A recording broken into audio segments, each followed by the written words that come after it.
Assalamualaikum warahmatullahi wabarakatuh. Alhamdulillah wassalatu wassalamu ala rasulillah wa ala alihi wa sahbihi wa mawalah amma ba'du. Puji syukur marilah kita panjatkan kepada Allah subhanahu wa ta'ala yang telah memberikan beribu-ribu nikmat.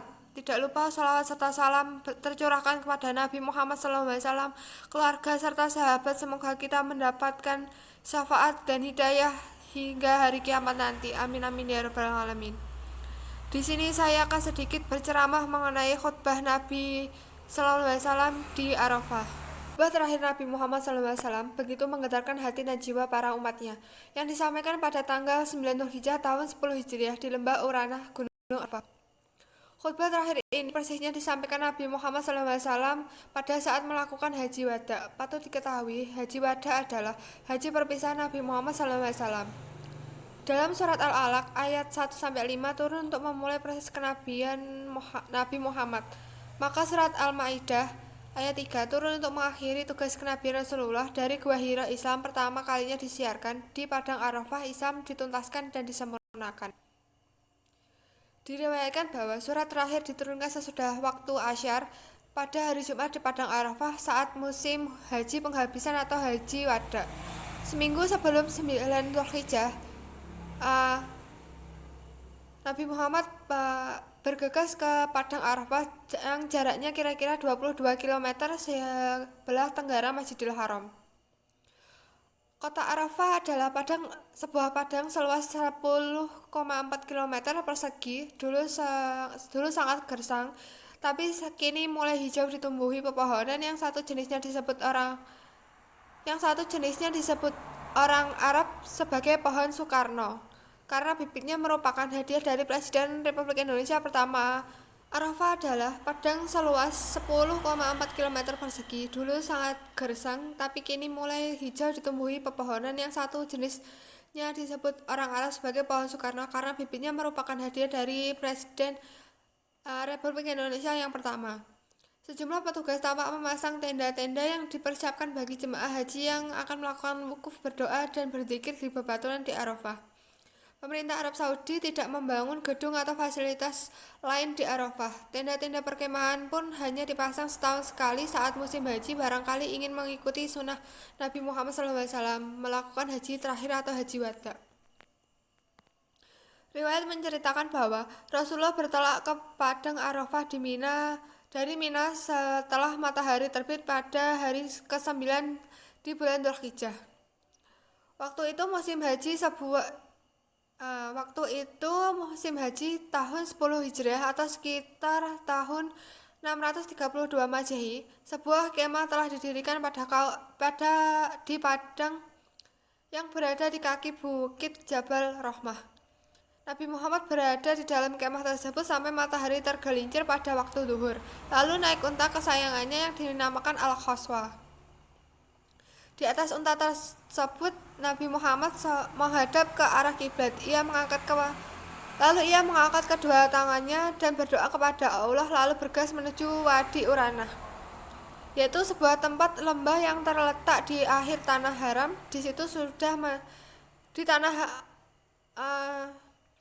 di Wadi Uranah sudah menunggu 144.000 manusia yang berkumpul untuk mendengarkan khutbah atau pidato Nabi. Inilah khutbah yang paling penting dan sangat emosional yang bersejarah bagi umat muslim karena ajaran Islam dituntaskan dan disempurnakan pada hari itu. Rasulullah menyampaikan khutbah terakhirnya sebelum wafat pada 12 Rabiul Awal tahun 11 Hijriah atau sekitar bulan Juni tahun 632 Masehi.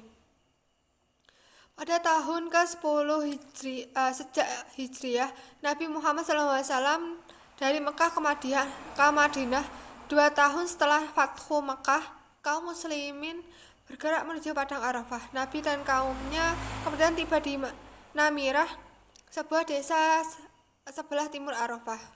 Dalam buku sejarah hidup Nabi Muhammad karya Muhammad Husain Haikal dijelaskan, di desa itu telah dipasang sebuah kemah Nabi atas permintaannya. Saat matahari sudah naik, Nabi berada lagi ke bilangan Urana. Di tempat itulah Nabi dipanggilnya saat berada di atas Urana di atas unta. Kemudian Nabi menyampaikan khutbah terakhirnya dengan suara lantang yang oleh Husain Haikal disebut sebagai khutbah Arafah. Setelah mengucapkan syukur dan puji kepada Allah dengan berhenti pada setiap anak, Rasulullah berkata, "Wahai manusia sekalian, perhatikanlah kata-kataku ini. Aku tidak tahu kalau sebelum tahun ini, dalam keadaan seperti ini, aku tidak akan bertemu lagi dengan kamu, saudara-saudara, bahwasannya darah kamu dan harta benda kamu sekalian adalah suci buat kamu, seperti hari ini dan bulan ini yang suci sampai datang masanya kamu menghadap Tuhan. Dan pasti kamu akan menghadap Tuhan, dan waktu itu kamu dimintai pertanggungjawaban atas segala perbuatanmu. Ya, aku sudah menyampaikan ini. Barang siapa telah diserahkan amanat, tunaikanlah amanat itu kepada yang berhak menerimanya. Bahwa semua riba sudah tidak berlaku, tetapi kamu berhak menerima kembali modalmu. Janganlah kamu melakukan aniaya terhadap orang lain, dan jangan pula kamu teraniaya. Allah telah menentukan bahwa tidak boleh lagi ada riba, dan bahwa riba Abbas bin Abdul Muthalib semua sudah tidak berlaku. Bahwa semua darah selama masa jahiliyah tidak berlaku lagi, dan bahwa menuntut darah pertama yang kuhapuskan adalah ada darah Ibnu Rabi'ah bin Harith bin Abdul Muthalib. Jamaah haji memadati Jabal Rahmah saat berwukuf di Padang Arafah, Makkah, Arab Saudi. Sekitar 2 juta jamaah haji dan berbagai negara berwukuf di tempatnya ini sebagai salah satu syarat sah berhaji. Kemudian daripada itu, saudara-saudara, hari ini nafsu setan yang minta disembah di negeri ini sudah putus buat selama-lamanya.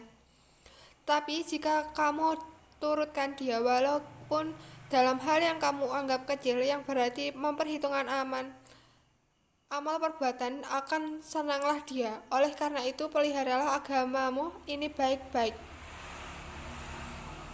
Saudara-saudara, menunda-nunda berlakunya larangan bulan suci berarti memperbesar kekufuran.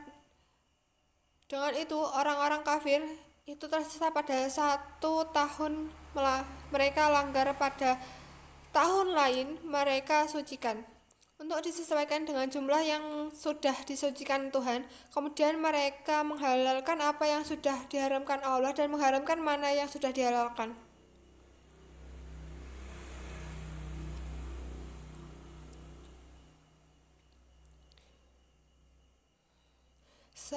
Selesai Nabi Muhammad menyampaikan khutbah terakhirnya itu, Nabi turun dari untanya yang bernama Al-Khoswa. Nabi masih berada di tempat itu sampai pada waktu sholat zuhur dan asyar. Kemudian menaiki kembali untanya untuk menuju Sakharat. Pada waktu itulah Nabi membacakan firman Allah kepada kaumnya, yaitu surat Al-Maidah ayat 3.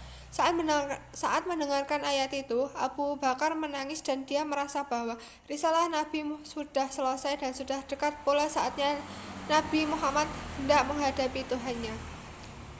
Sekian yang dapat saya sampaikan. Bila ada kurang lebihnya saya mohon maaf. Wassalamualaikum warahmatullahi wabarakatuh.